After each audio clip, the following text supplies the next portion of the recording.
Welcome back. We had a senator from Oklahoma on. The great folks up in Broken Arrow, Oklahoma, showed you how this was done in shutting down a Islamic center, and they came together. It's just magnificent. It's a template for the whole country. Now it's actually spread to Arizona. I want to bring in Representative John Gillette from the great state of Arizona, a command sergeant major.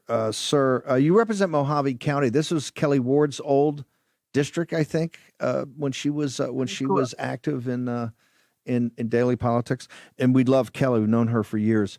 Tell us what happened yesterday. Your driving force of this. Tell me what happened yesterday in the Arizona legislature, sir. Well, sir, first of all, I want to thank you for having me on. It's a great honor. I follow your program. I watch your show. It's wonderful what you're doing. The wards have always been great. They represent our district well. Mike was very involved in the GOP, as you know, and Kelly was one of our rock stars. And I'm honored to be in this former seat of hers and carry out those duties now. But as of yesterday, we designated two bills, the Muslim Brotherhood and CARE. HCMs will send a letter to the White House encouraging President Trump and Congress to pass the legislation they're working on, designating them a terrorist organization. Talk to me about the hearing. I understand we know some people that went to this. It got a little contentious, and this is what I warn people in Texas about. These folks just aren't going to go out without a fight. I believe it was a little contentious, and actually some of the witnesses or some of the people that were there, I'm not saying they got accosted, but they had to be walked out under security to make sure that nothing happened. That's correct. So these radical Islamists proved our point. They could not even come to a hearing and argue the merits of a bill based on the Holy Land case, based on FBI documents, based on proven fact of the organizational linkage between CARE, the Muslim Brotherhood, Hamas, and other terrorist organizations. So the folks that testified, we had some really great speakers, subject matter experts on radical Islam, and some local constituents, and they were threatened by people in the audience. So we had to have security escort them to their vehicle. While these people testified that Islam is peaceful, they mean no harm, and their intent is clear. They just want to be left alone for their First Amendment rights.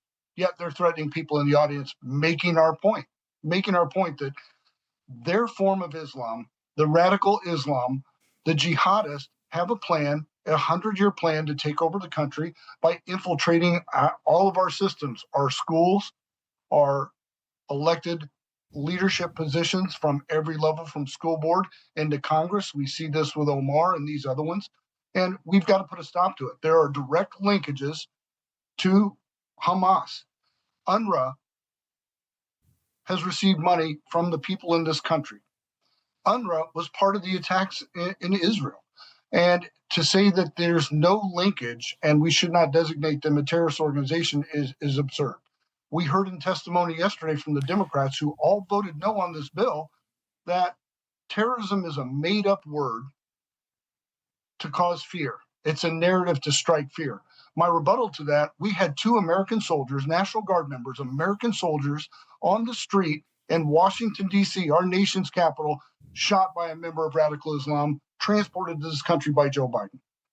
Now, if that's not the definition of terrorism, I don't know what is, because he was here to enforce a political will of Sharia law and shot two American soldiers. I don't know how much more terrorism we need to see before we take action. So, Representative Gillette, it was a 4-3 vote. It was along party line, correct? All the Democrats voted against this? 100%. The Democrats, we did have one. They obviously didn't read the bill because they were focusing in on Arizona CARE. The bill dealt with CARE as a nationwide organization, and the subcharters that follow the national organization obviously would be affected, but this bill deals with national CARE. We had one representative on the Democrat side read from the Holy Land lawsuit case, and she read verbatim the linkage established by the FBI as CARE being a co-conspirator, unindicted co-conspirator in the Holy Land case, sending money to Hamas, and still voted no. The other two Democrats voted no, saying that we were Islamophobic. Was there anything you had subject matter experts? This is what I think is most telling. You had subject matter experts that went through kind of chapter and verse. Then you obviously it was a hearing, so you allowed the opposition to come in and they talked. Did the Islamic representatives and the CARE representatives did they refute any of the facts that were put forward by subject matter experts and yourself and other Republicans during the hearing? They refute any of the facts? They did not. And a key thing that was mentioned, and we all caught this immediately, the attorney for Arizona Care stood behind the podium and said, none of this is true. And he said, there are no formal connections between Arizona Care and the Muslim Brotherhood, implying there are informal connections. And we know through NGOs, the money given to NGOs that are in connection with other NGOs that give to Hamas, that's been established by the FBI. So I really don't care if it's a formal connection or an informal connection. If we're giving money to terrorist organizations, it has to stop. So, Representative Gillette, you've got the governor of Texas, which we're very focused on now because the primary on 3 March to Proposition 10 to ban Sharia law in the state of Texas. He's declared the Muslim Brotherhood and CARE, international terrorist organizations operating in Texas, and they're now coming up with a second wave of what they're doing, investigations. Governor DeSantis in Florida, the exact same. The President of the United States has done it by chapters, but they've come back on 3 chapters. The first ones they looked at Syria, Jordan, and Egypt as terrorist organizations. They haven't looked so far at Qatar or Turkey. Tell our audience specifically, what did you guys pass yesterday? What is this letter going to do, and where are you going to send it? Well, before I do that, you mentioned Florida and Texas, and we saw the same pattern emerging here.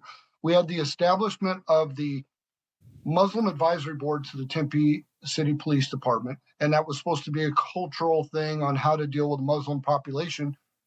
Rule of law, we all get treated the same. It doesn't matter your religion, your likings, your political affiliations, we're treated the same. And they want some special carve-outs and cultural carve-outs. So we saw this happening in Texas through the schools. And what we saw here, what really made the connection, we've been receiving tons of information on an unofficial Sharia court where individuals from these communities, these heavily Muslim communities, refer business to each other back and forth. And if there is an issue, they don't bring it to our court. They set up a parallel government of Sharia law, which is already unlawful in the state of Arizona.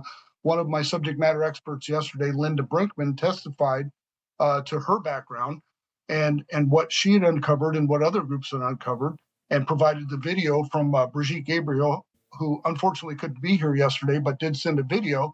And we've identified these Sharia courts. She is the one that sponsored the bill or proposed the bill that was sponsored and passed, making Sharia law unlawful in Arizona. So this is a clandestine, undercover, parallel form of government of Sharia law in the state of Arizona. So that's why we had to act fast.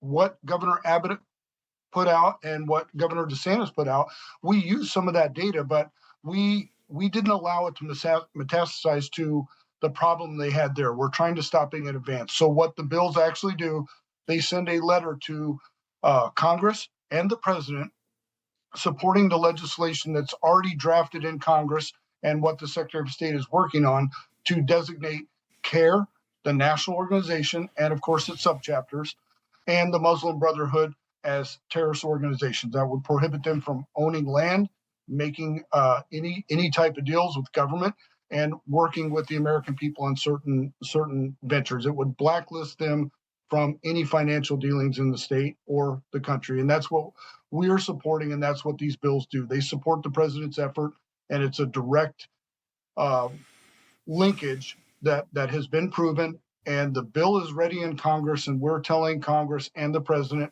we as a people of the state of Arizona support this measure. Please pass it.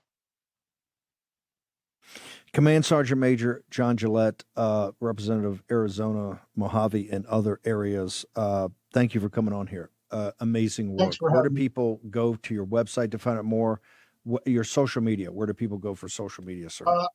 On Twitter as AZ Representative. I have a Substack, John Substack, and it is Project Sentinel. You can see the criminal referrals we've turned in on the Secretary of State, the governor, and some other findings we have. These are all in progress with the Department of Justice, and we are working very closely with the Department of Justice to expose all the fraud, all the waste, all the abuse that we have found in this administration. And we're trying to move this country and move this state forward. And I greatly appreciate being on your show, sir. It's an honor.